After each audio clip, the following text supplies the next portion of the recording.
The last time I was asked to explain a submarine to a courtroom, it was a weld failure on the USS Renton. Hairline fracture in a cooling loop joint. Crew evacuated. Nobody hurt. 2 months in dry dock. Straightforward metallurgy. I showed the cross-section photographs. Walked the panel through the thermal stress calculations, and the inquiry closed in 4 days. That was 11 years ago.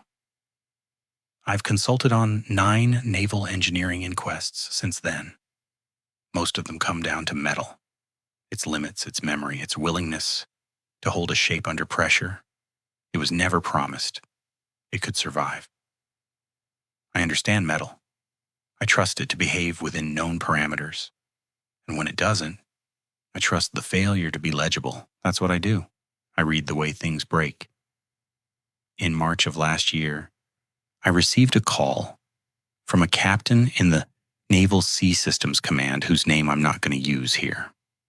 He told me a research submarine had been recovered from the floor of the Samoan Basin at a depth of approximately 4,000 meters, and that the engineering review had produced results that could not be reconciled with the vessel's design specifications. He asked if I was available to fly to Pearl Harbor within 48 hours. I asked what kind of results. He said the interior dimensions of the recovered hull did not match the exterior dimensions of the recovered hull, and that the discrepancy was not attributable to compression. I asked him to repeat that. He did, and then he said, "Dr. Alderman, we've had 3 engineers examine the wreckage. The first 2 submitted reports that contradict each other, and the third resigned from the project without submitting anything. I need someone who will tell me what the metal says, even if what the metal says doesn't make sense." I told him I'd be on a flight the next morning. The submarine was the DSV Langford, a deep ocean research vessel, crew of 6, operated under contract by the Oceanic and Atmospheric Research Division out of the University of Hawaii. She was built in 2016 at Electric Boat in Groton, Connecticut. Based on a modified Alvin-class deep submergence platform with an extended observation module and a reinforced titanium personnel sphere rated to 6,000 meters. I knew the design. I'd reviewed the original stress modeling when it was submitted to the certification board. It was clean, conservative work. The boat was built to go deep and come home. On September 14th of the previous year, the Langford descended to 3,800 meters on a scheduled geological survey of a hydrothermal vent field southeast of Tutuila. She reported normal operations through her first 3 hours of bottom time. At 14:47 local, the support ship lost telemetry. At 14:51, they lost voice contact. At 15:30, after failing to re-establish communication on any backup frequency, the support ship initiated emergency recovery protocols. They found her 11 days later, 16 kilometers from her last known position, resting upright on a silt plain at 4,100 meters. Her exterior hull showed no breach, no collision scarring, no evidence of impact with the seafloor. Her ballast tanks were full, which explained why she hadn't surfaced, but not why they'd flooded. But her emergency beacon had never activated. All 6 crew members were dead inside the personnel sphere. The cause of death, according to the pathology report I was given on the plane, was compressive asphyxiation. Their lungs had been compressed to a degree consistent with an ambient pressure approximately 9 times what the interior of the sphere should have maintained. But the sphere had not been breached. There was no crack, no seal failure, no viewport fracture. The titanium was intact. Something had compressed the air inside a sealed, unbroken sphere. I read the report twice before we landed. Then I closed it, looked out the window at the ocean below us, and reminded myself that metal does not lie. Whatever happened, the structure would tell the truth. I just had to read it carefully enough And when I arrived at the facility, a restricted naval maintenance hangar on the southeast edge of Joint Base Pearl Harbor Hickam, the Langford was laid out in sections on reinforced pallets under halogen lights. They'd cut her open for inspection using standard salvage protocol, lateral cuts at the forward and aft bulkheads, the observation module separated from the main hull, the personnel sphere extracted and placed on its own cradle. She looked like a diagram of herself. The project lead, a commander named Wynne, met me at the entry checkpoint. He was precise, efficient, clearly exhausted. He handed me a binder containing the previous engineer's reports, the original construction specifications, the post-recovery survey data, and a USB drive. I asked what was on the drive. Audio, he said. The Langford had an internal voice recorder. Independent system, own power supply, designed to survive down to 8,000 meters. We recovered it intact. The last recording runs approximately 91 minutes. I asked if he'd listened to it. 3 times, he said. He didn't elaborate. Then he walked me to the sphere. I spent the first 2 days on the metal alone. No audio, no reports from the previous engineers. Just my instruments, my calipers, my training, and the sphere. The titanium was grade 23, Ti6Al 4VELI, the same alloy used in every deep submergence vessel I've ever examined.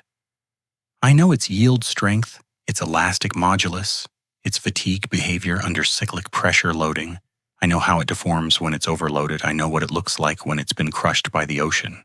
But this sphere had not been crushed by the ocean. The deformation pattern was wrong. In a standard implosion, which is what happens when a deep submergence hull fails at depth, the metal collapses inward. The ocean wins. You get a crumpled, compressed mass with the failure point as the epicenter and radial deformation spreading outward from it. I've seen it. It's violent, symmetrical, and legible. The Langford sphere showed inward deformation with no failure point. The walls had moved inward, uniformly, smoothly, by an average of 11 centimeters, without cracking, without buckling, without any of the characteristic stress marks that accompany plastic deformation in titanium. It was as though the sphere had been manufactured at a smaller diameter than its specifications called for, but it hadn't been. I checked. I pulled the original manufacturing records from Electric Boat, cross-referenced them against the certification measurements taken at delivery, and confirmed that the sphere had been built to an internal diameter of exactly 2.1 meters. The internal diameter I measured in the hangar was 1.878 meters.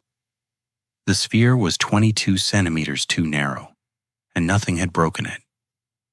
I spent an entire afternoon running calculations I already knew the answer to.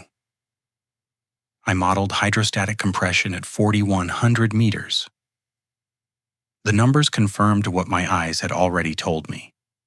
The ambient pressure at that depth would produce elastic deformation of less than 2 millimeters in grade 23 titanium of this thickness. Not 22 centimeters. Not even close. Yet you would need a pressure regime so far beyond the ocean's capability at that depth that it entered the territory of the absurd. And even then, the metal would fracture long before it deformed this smoothly. The sphere had gotten smaller, and it had done so in a way that titanium does not do. On the evening of my second day, I opened the binder Wynne had given me. The first engineer's report stated that the deformation was consistent with a manufacturing defect, that the sphere had been built undersize, and the error had gone undetected through certification. This was wrong. I had the manufacturing records. The sphere had been built correctly. The second engineer's report stated that the deformation was consistent with an unknown external pressure event, exceeding any natural oceanic condition.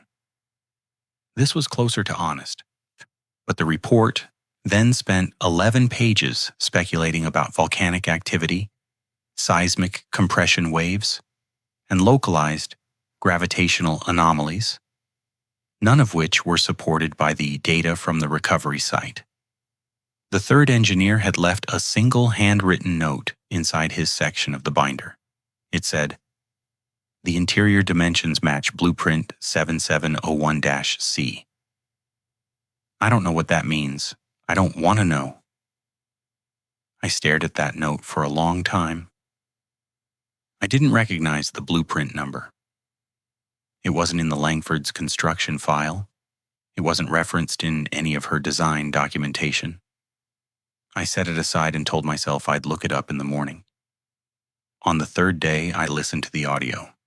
Commander Wynne provided a private room with a mounted speaker system, a waveform display, and a transcript that had been prepared by the initial review team.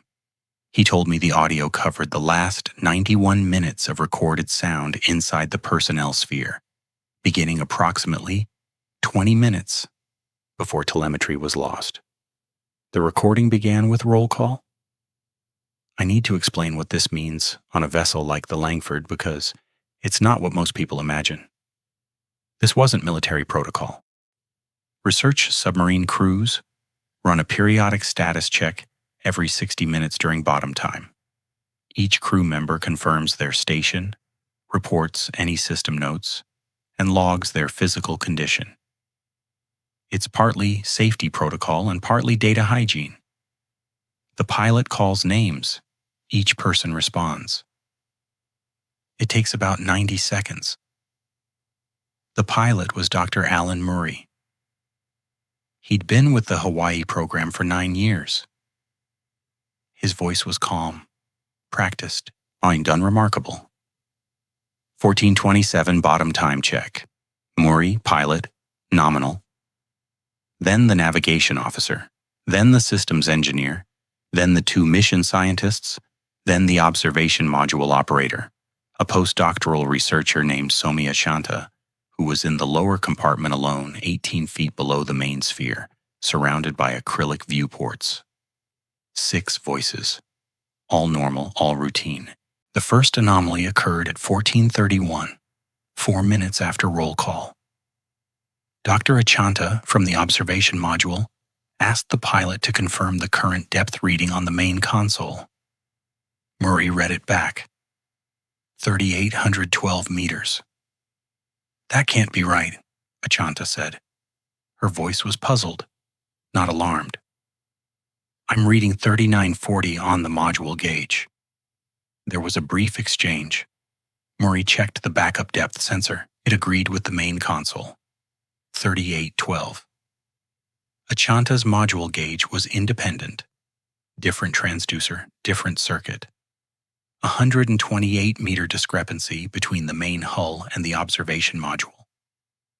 The systems engineer, a man named Cowell, said it was probably a transducer drift. He asked Achanta to tap the gauge housing. She did.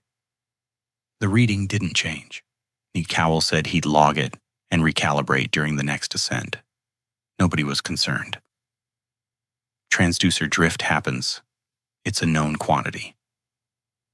At 14:39, Achanta reported that the depth reading on her gauge had changed again. It now read 4,100 meters. She said this calmly but added that she hadn't felt any sensation of descent and that the vent field outside her viewports appeared to be at the same distance as before. Murray confirmed the main console still read 3812. He asked the navigation officer to check the inertial positioning. The navigation officer confirmed. No vertical movement detected. The Langford was stationary. At this point, I paused the audio and looked at the transcript for several minutes. I was thinking about the personnel sphere's measured internal diameter, 1.878 meters, And I was thinking about the original specification, 2.1 meters. And I was thinking about the fact that Achanta was in the observation module, the lowest point of the vessel, physically separated from the main sphere by a connecting tunnel 18 inches in diameter. The observation module was a separate pressure vessel with its own dimensional specifications. I had not measured the observation module. It was still in the hangar. I made a note to do so. At 14:43, the systems engineer reported an anomaly with the internal atmospheric monitoring. The CO2 scrubber was cycling faster than it should, which indicated either a sensor error or a reduction in the volume of air the system was processing. Cowell ran a diagnostic. The scrubber was functioning normally, he said, and I noted the careful neutrality in his voice. It's acting like the cabin got smaller. Nobody laughed. I found that significant. At 14:44, the pilot asked each crew member to report their physical condition. This was not a scheduled check. This was Murray's judgment as mission commander, and it told me he was taking the anomalies seriously even though nothing yet warranted alarm. 5 of the 6 crew members reported normal.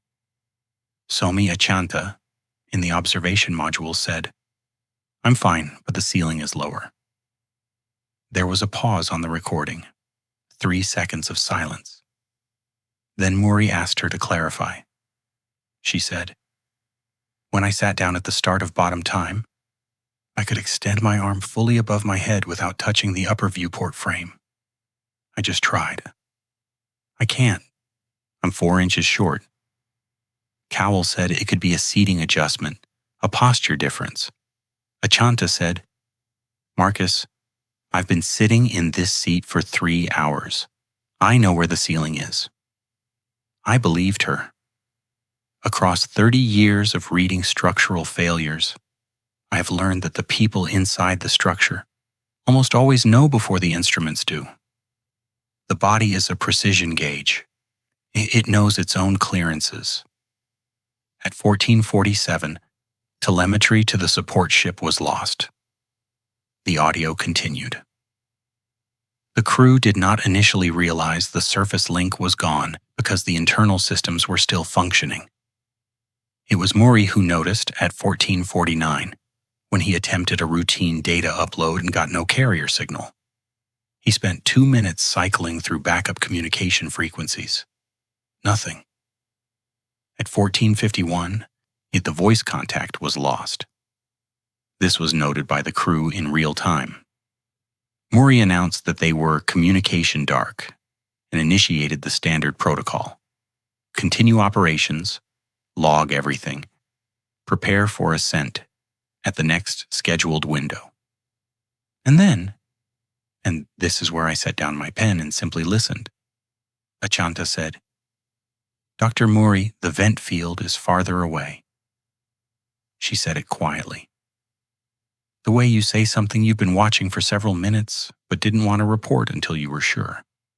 It was approximately 40 meters from the lower viewport at the start of bottom time. I've been watching it since the depth gauge discrepancy. It's now at least 70 meters, but we haven't moved. The navigation officer confirmed again. No lateral or vertical movement. The Langford was exactly where it had been. The vent field was receding, or the space between the submarine and the vent field was growing. At 14:55, Cowell reported that the CO2 scrubber cycle rate had increased again. He gave a number that I wrote down and later converted.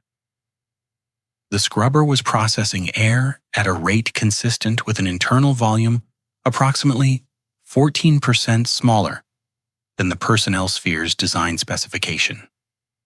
I stopped the audio again here. I looked at my own measurements.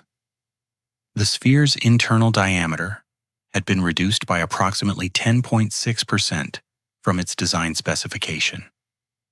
The volume reduction implied by that diameter change, assuming uniform contraction, was approximately 29%.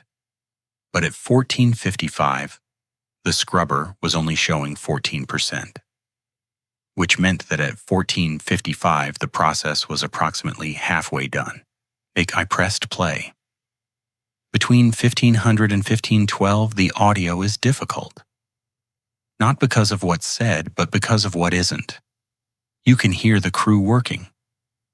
Murray is methodical, issuing calm instructions, cycling through checklists, preparing for emergency ascent. The systems engineer is monitoring every gauge. The navigation officer is running positional checks every 30 seconds. The mission scientists are securing equipment. These were competent people following their training inside a situation their training had not imagined.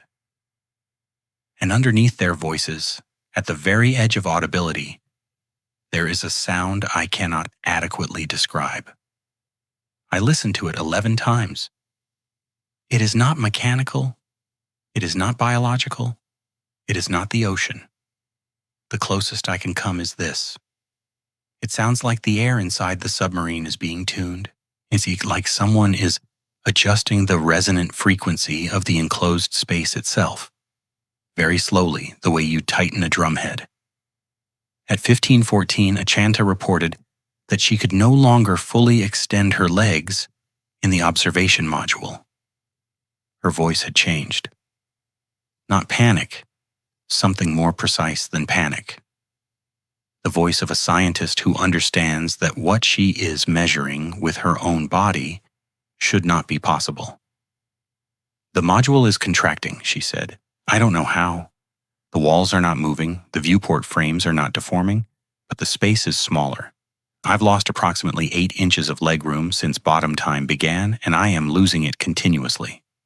Murray asked if she could evacuate through the connecting tunnel to the main sphere. There was a pause, when then Achanta said, I think you should measure the tunnel. Cowell went to the tunnel hatch.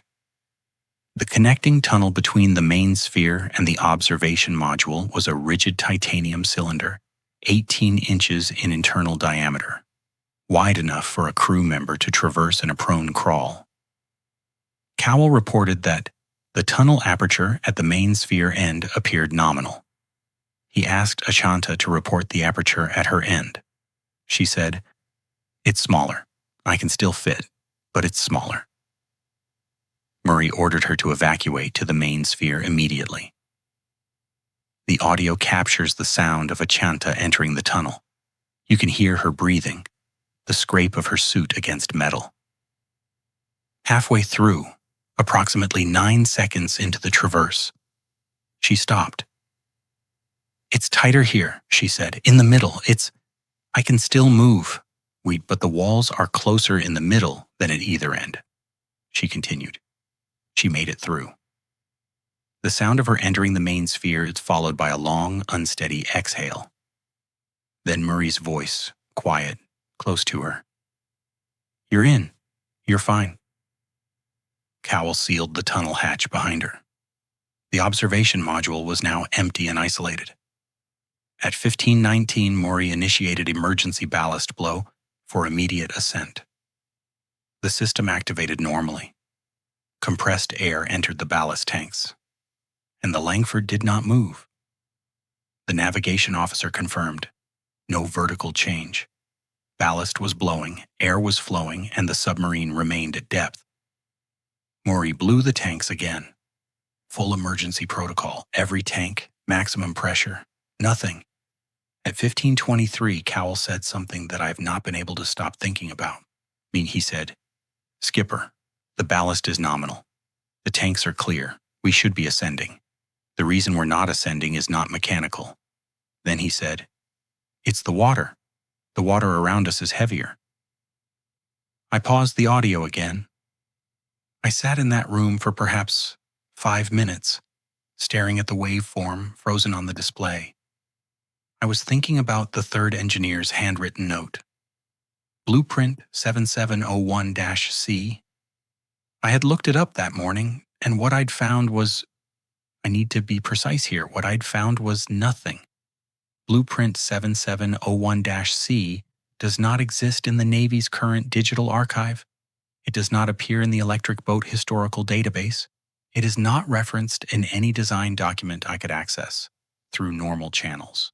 But it does appear exactly once, in a declassified 1961 Index of Rejected Deep Submergence Proposals maintained by the Naval Research Laboratory. The index entry contains no image, no specification sheet, no designer name. It contains only a project title and a single annotation. The project title was Interstitial Vessel. The annotation in handwriting that the archivist's note identified as belonging to the reviewing officer read, "Design presupposes a marine environment that does not exist. Recommend rejection. Do not circulate." I went back to the audio. Between 1525 and 1540, the situation inside the personnel sphere deteriorated in a way that is precise and therefore terrible. Every 4 to 5 minutes, just a crew member reported a new measurement that confirmed the same process. The space inside the submarine was shrinking. Not the walls, not the metal, the space. At 1527, the mission scientist seated at the port station reported that his knees were now touching the console in front of him. He had begun the dive with approximately 14 inches of clearance. At 1531, Achanta, now seated on the floor of the main sphere, reported that she could touch both the port and starboard walls simultaneously from a central position. The sphere's internal diameter was 2.1 meters. Her arm span was approximately 1.6 meters. That should have been impossible. At 1533, Cowell reported the CO2 scrubber was cycling at a rate consistent with an internal volume 41% below specification. At 1536, Murray conducted another roll call. His voice was steady. I want to note that. Whatever Alan Murray understood about what was happening, his voice did not break. He called 6 names. 6 people answered. Each one reported their position, their physical condition, and a single spatial measurement. Every measurement was wrong, and every measurement was wrong in the same direction. At 1539, one of the mission scientists said, and I could hear that he was trying to be clinical, trying to hold the language of observation around an experience that was dissolving his ability to observe. He said, "The submarine isn't getting smaller. We are remaining the same size and the space is getting smaller. Those are different things." Nobody responded to this. I think because everyone on board already knew it, and hearing it said out loud didn't help. At 1541, Achanta said, "Dr. Murray, I can feel the person next to me breathing against my arm, and she was 4 feet away at the last check." At 1542, Murray said, and again, this is the last fully clear statement on the recording, he said, "I am going to continue calling roll every 5 minutes. I am going to keep a record of our positions and measurements. This is what we can do. We can be accurate." I had to stop the audio here. Not because of what came next, but because of what that sentence meant. I have spent my career in the service of accuracy. I have believed, in the way that engineers believe, that if you measure something precisely enough, you can understand it. Alan Murray, in the last clear minutes of his life, reached for the same faith, and it did not save him. But he reached for it. That is not nothing. The final 49 minutes of the recording are, I will describe them. But I want to say first that I made a decision during those 49 minutes. I decided that my report would contain the truth, and that I would not explain the truth, because I cannot explain it. I can only measure it. The roll calls continued. Every 5 minutes, Murray's voice. But the responses grew closer together, not in time, but in space. You could hear it in the acoustics. The reverb characteristics of the sphere were changing. The space was generating shorter reflections, tighter decay. The room was shrinking, And the sound knew it before the instruments did. By 1550, the crew members' voices were overlapping, not because they were speaking simultaneously, but because they were so physically close that the microphone could not separate them. By 1600, you can hear breathing twixt all 6 crew members breathing, and the breaths are synchronized, because when you are pressed that close together, your bodies synchronize. It is an autonomic response. They did not choose it. The space chose it for them. By 1605, Murray's roll call had changed. He was no longer asking for measurements. He was saying names, and the names were answering, and that was all. A voice saying a name, a voice confirming the name. Proof of presence. The last science available when the space for science is gone. At 1612, he is one of the voices, I could not identify which one, said, "It's not stopping." At 1615, Achanta said, and her voice was compressed, effortful, the voice of someone whose chest cannot fully expand. She said, "The observation module, can you hear it?" There was silence. Then, faintly, from below, from the sealed empty observation module at the bottom of the vessel, connected by a tunnel that had been shut and locked 36 minutes earlier, there was sound. I amplified it. I ran it through 3 different filtering processes. What was coming from the observation module was the sound of open water, not pressurized water against a hull, open water. The sound of the ocean in a space with no walls. The observation module, which had been too small for a person to sit in, now sounded like it contained the sea. It had 1618 out in the last roll call. Murray's voice was a whisper, not from fear, but from the physical impossibility of drawing enough breath to speak louder. He said 6 names. 5 answered. The 6th, the navigation officer did not answer, and nobody said why. Then Murray said something that was not a name and not a measurement. He said, "The walls haven't moved. Check the walls." Someone checked the walls after. They never moved.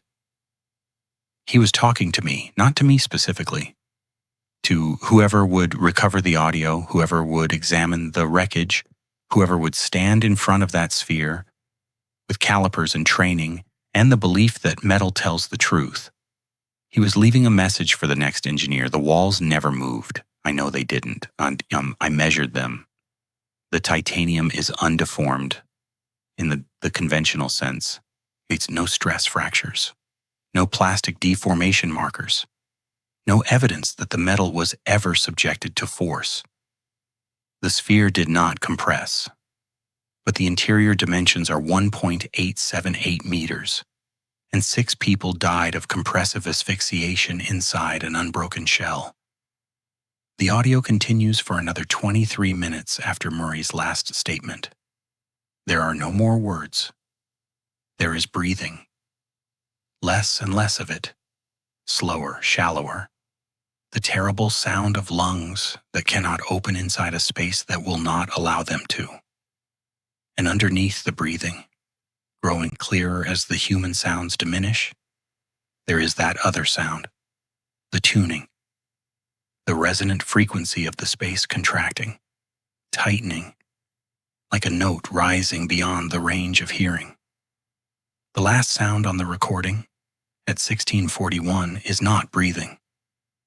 It is a single, clear tone, pure, unwavering, and exactly 0.7 seconds long.